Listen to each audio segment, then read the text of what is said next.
کہا یہ میرا کرتا میری قمیص لے کر کے جاؤ. اب میں آپ سے پوچھنا چاہتا ہوں قمیص میں کوئی کیمیکل لگا تھا؟ قمیص میں کوئی دوائی لگی تھی؟ نہیں. حضرت یوسف کے جسم سے ٹچ ہو گئی تھی. اب آپ کہیں گے یار تو نے واقعہ تو ایک ولیہ کا ذکر کیا ہے اور دلیل نبی سے دے رہا ہے. تو میں نے کہا نبی کے ہاتھ پر نبی کے چیزوں سے سرزد ہوتا ہے اس کو معجزہ کہا جاتا ہے، اور وہی کام اگر ولی کے ہاتھ پر ہو تو اسی کو کرامت کہا جاتا ہے. فرق اور تفریق یہی تو ہے. ذرا غور کرنا، حضرت یوسف علیہ السلام نے اپنے بھائیوں سے کہا میری ایک قمیص لے کر کے چلے جاؤ. وہ قمیص لے کر فلما ان جاء البشیر القاہ علی وجہہ فارتد بصیرا، انہوں نے آ کر سرکار علیہ یوسف علیہ السلام کی قمیص کو ان کے والد چہرے پر ڈالا. اب میں آپ سے پوچھنا چاہتا ہوں یوسف تو عزیز مصر بن گئے تھے، وہ تو مصر کے اندر موجود تھے، یہاں والد کے پاس قمیص آئی ہے. حضرت یوسف کے جسم سے ٹچ ہونے والے کپڑے کا کمال یہ ہے جیسے ہی چہرے پہ ڈالا فارتد بصیرا، ان کی آنکھوں کی روشنی واپس آ جاتی ہے، ان کی بینائی واپس آ جاتی ہے. اب میرے سنی بھائیوں ذرا غور کرو، یہ ایک کپڑا ہی تو تھا جس کو اللہ نے اس نبی کے جسم سے ٹچ ہونے کی وجہ سے اس قدر برکت عطا فرما دی ہے. میں نے کہا یہ قمیص ہے، اور نبی کی چادر بھی ملاحظہ کر لیتے ہیں.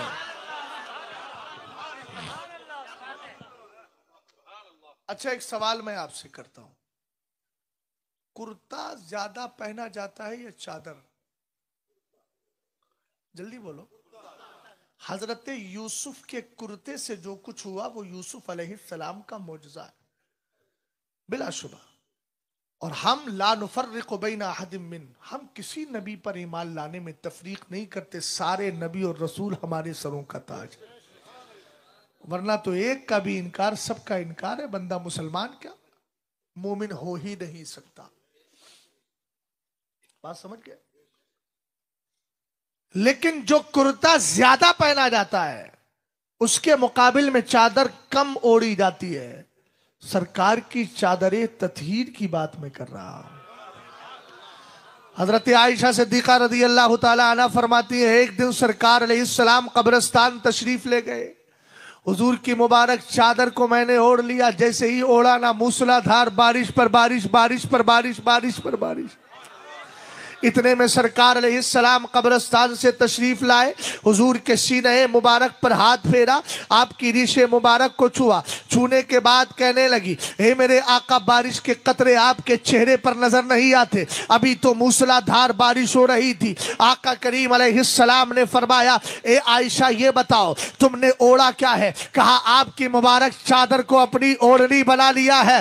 فرمایا بذالک ارتفع الغطاء عن بصرک وراتی ترا عالم الغیبی. کہا عائشہ یہ کچھ اور نہیں، تو نے نبی کی مبارک چادر کو اوڑھا، اللہ نے تیری نظروں سے پردے ہٹا دیے ہیں، یہ عالم غیب میں ہونے والی باران رحمت کے جلوے تجھے نظر آ رہے ہیں.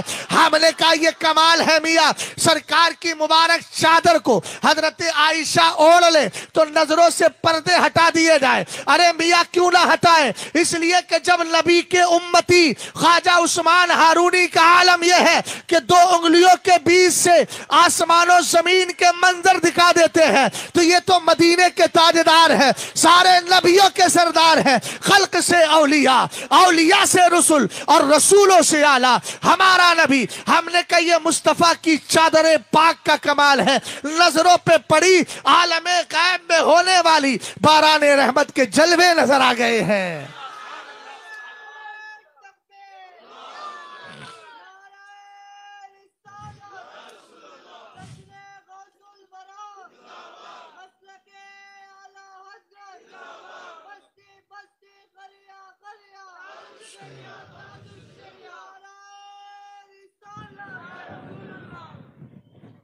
سمجھ میں آئی بات آپ کے؟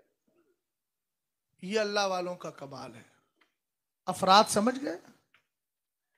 اب جب حضرت خضر نے یہ بتایا کہ وہ چلے گئے، وہ عورت بھی غائب ہو گئی. حضرت خضر یہ واقعہ جس ولی کو سنا رہے تھے انہوں نے ایک سوال کیا کہ سرکار ایک بات بتائیں، یہ اتنی بڑی جماعت ہے، جب چاہتی ہے چھپ جاتی ہے، جب چاہتی ہے دکھنے لگتی ہے.